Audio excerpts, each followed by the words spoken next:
Ang time check ngayon ay past, wala akong watch.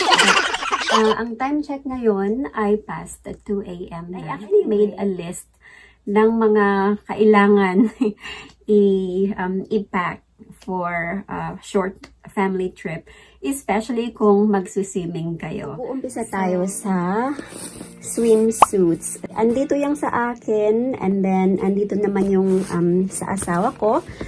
Ito yung for my son, and this one is for my daughter. So, separate na yung lalagyan ng mga swimsuits namin para hindi ako mangarago or mahirapan sa paghahanap if ever. And dahil nga sa matutulog kami doon, I also prepared our pajamas. Okay, actually ang cute-cute nitong pajama ng daughter ko. So, ito naman yung sa akin, ito naman for my son, and then ito yung sa baba for my husband. So, yung pupuntahan namin medyo malamig siya. Although yung mga dinala kong mga damit, may mga sleeves na. Pero just in case, halimbawa sa hapon or sa gabi or early morning, pag malamig. So, importante na merong jacket din. So, this one is for my son, pero kasya to sa akin.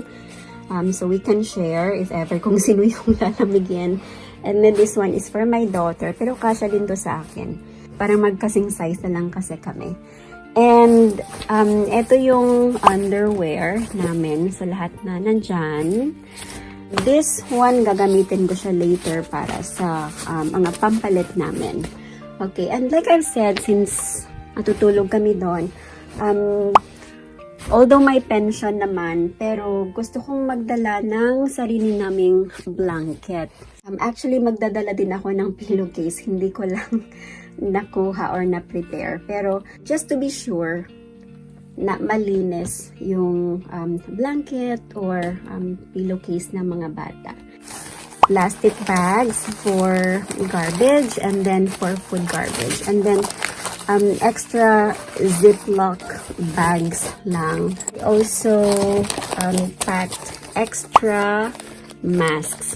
Kailangan din nating magbitbit ng sarili nating toothbrush and toothpaste.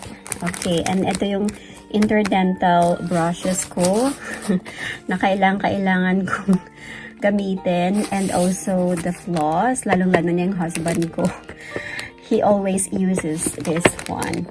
Ito yung tinatawag natin parang insect repellent, electric insect repellent siya. So, ang gagawin is ipa-plug in mo lang to.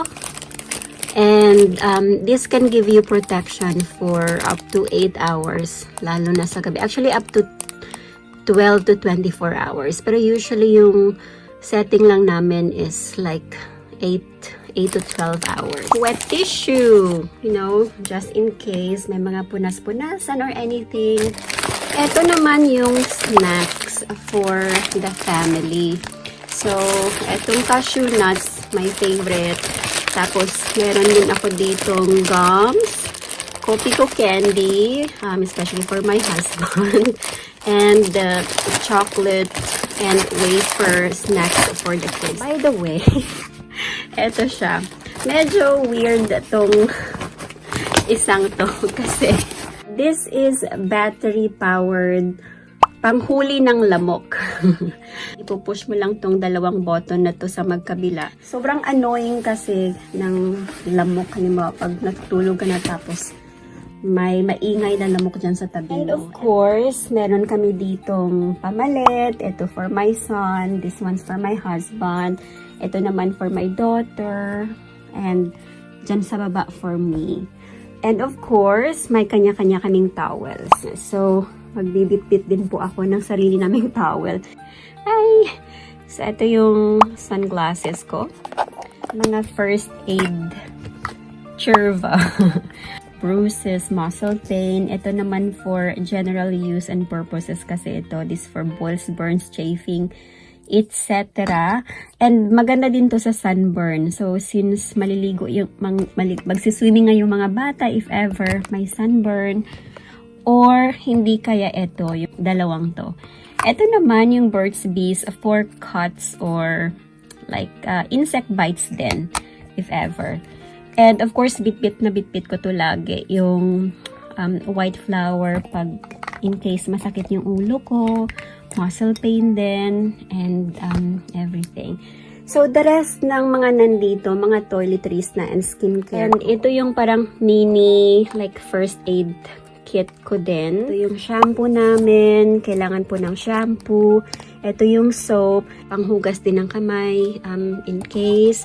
And ito naman yun for my skincare. So, ito yung cream ko, cleanser. Ito yung serum, eye cream. Eye cream hindi mawawala sa akin. And then, nakatanggap ako nitong free na like sample size na toner, tsaka emulsion.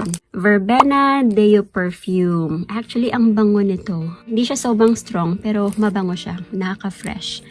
And, importante yung sun cream or sun liquid.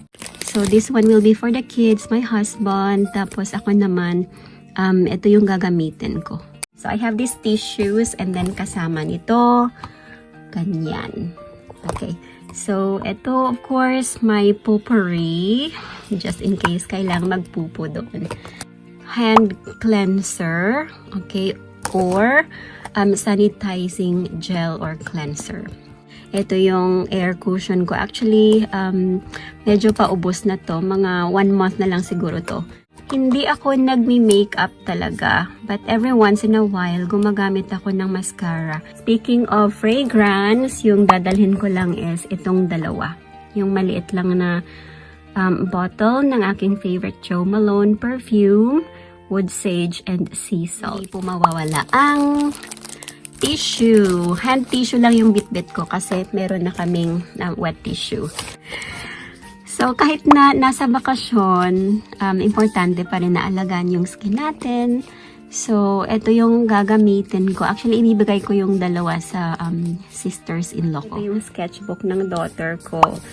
And then, meron kasi dito nakasulat na multiplication practice pad. The rest of the pages, para yan sa kanyang sketching and drawing. Ito yung notebook ko. So, I write anything and everything here. Yeah, blog ideas, and so on. And, syempre, hindi mawawala yung iPad. Netflix movies and games and whatever nakakailanganin nila. And I will also be using this to prepare my lesson. Kailangan ko kasing mag-prepare ng lesson para sa next week. This is a very relaxing pillow mist. Spray lang sa pillows and blankets and the bed doon sa pupuntahan namin before matulog. Charger and then power bank. Dalawa, kasi 4 kami. And then, meron ako ditong mini flashlight.